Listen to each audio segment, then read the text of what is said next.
I had the opportunity to accompany His Excellency the President, Dr. William Ruto, to a state visit in India.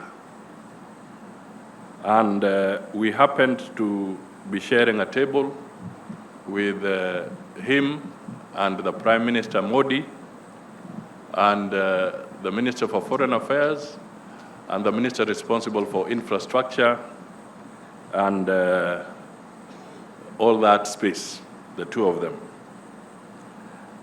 We then had a conversation with the Minister responsible for infrastructure, and he made some revelations that were both shocking but amazing. He said that in the last 10 years of Modi's leadership, they had been able to add another 40,000 kilometers of electric rail to the Indian infrastructure. 40,000 kilometers of electric rail. I was shocked. And in the process, he said they are ready to share with us their application, some of the things they use in their technology to handle the issue of way leaves. Maybe it's already with the Ministry of Transport, I don't know, but if not, the Indian government is ready to give us this on a pro bono basis. Because way leaves, for instance, which was referred to by both the head of public service and the governor of Mombasa, we have a problem when it comes to how do you deal with the way leaves for roads, power, sewer, you name it. Fiber optic, they converge. And we all know what happens. When they converge, people come at different times. They dig a hole or a trench, they disappear. Another one comes, digs another one, disappears. And there's no coordination. And then others are harassing the Ministry of Lands. I saw Nixon here telling him that we have not been compensated.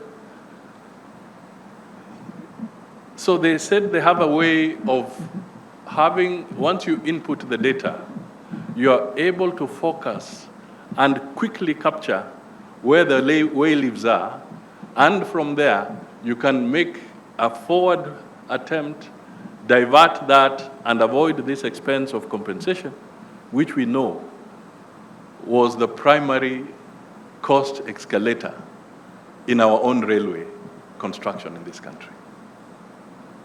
So we have an opportunity. We can do it.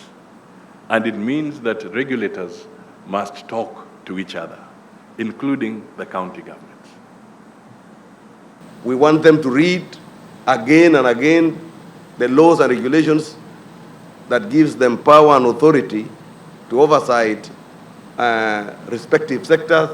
We want to encourage them to wait less on instruction and implement more on what the law is telling them, so that we have equity, we have fairness, we have accountability, and we have objectivity when it comes to service delivery.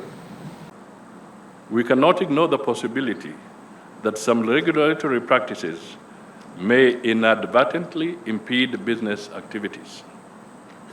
The World Bank maintains an ease of doing business index, which Kenya has been steadily rising in. You will not be surprised to note that some of the key measures implemented which allowed Kenya to make business easier was getting rid of certain fees and bureaucratic practices many of which had existed from the 1980s and 90s.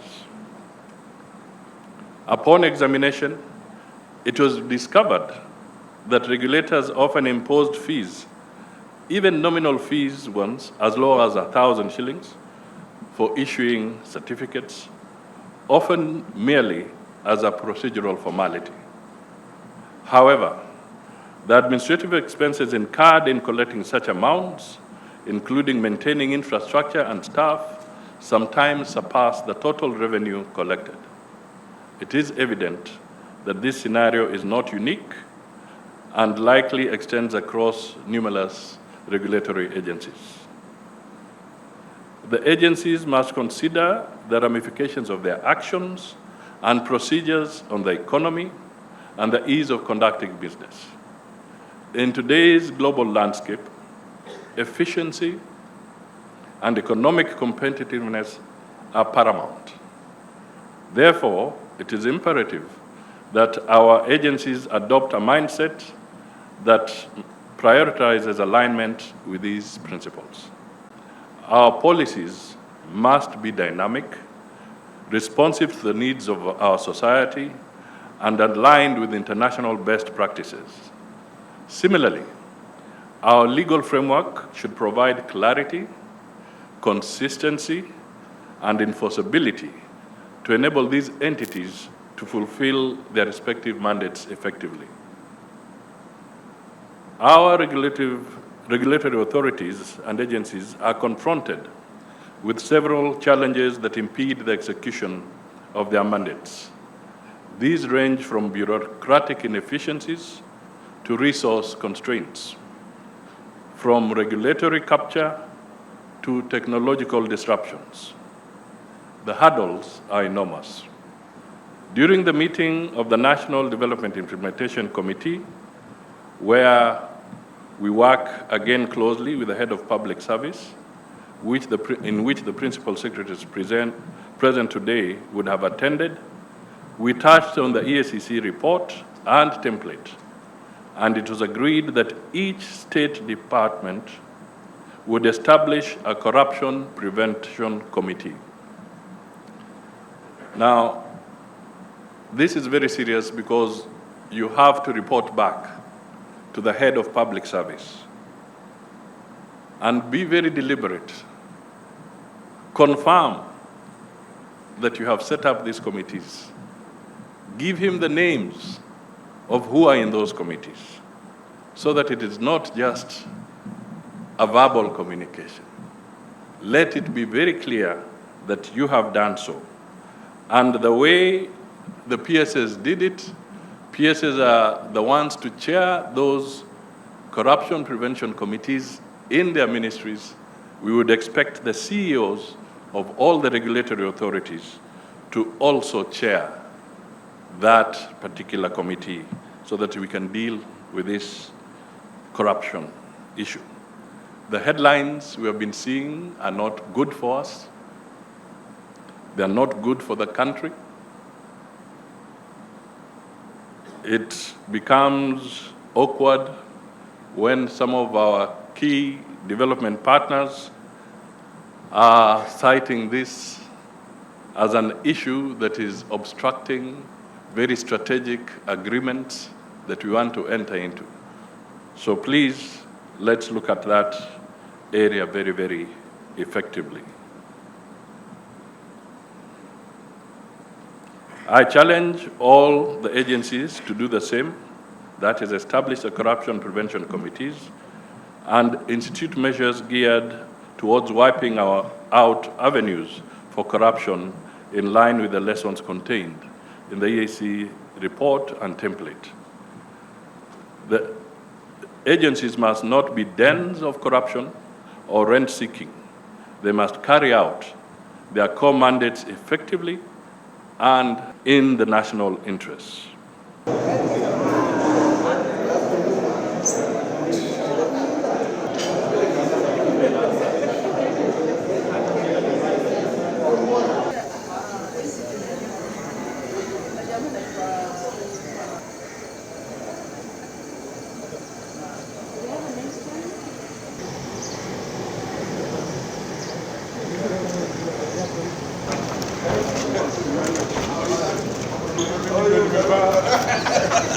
Where do you get some water?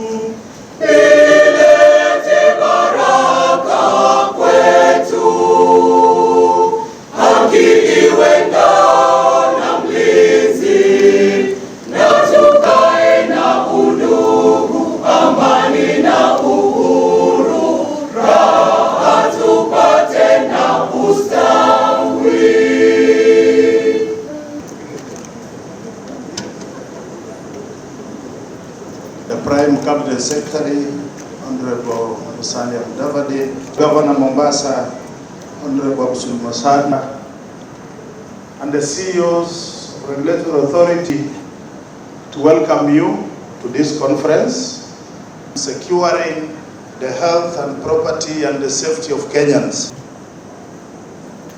To do a general introduction, because our head of public service, yes, I know we are 1 hour behind our schedule. To that, one of which is in response to your zero audit regime and ethical leadership professionalism in the public service.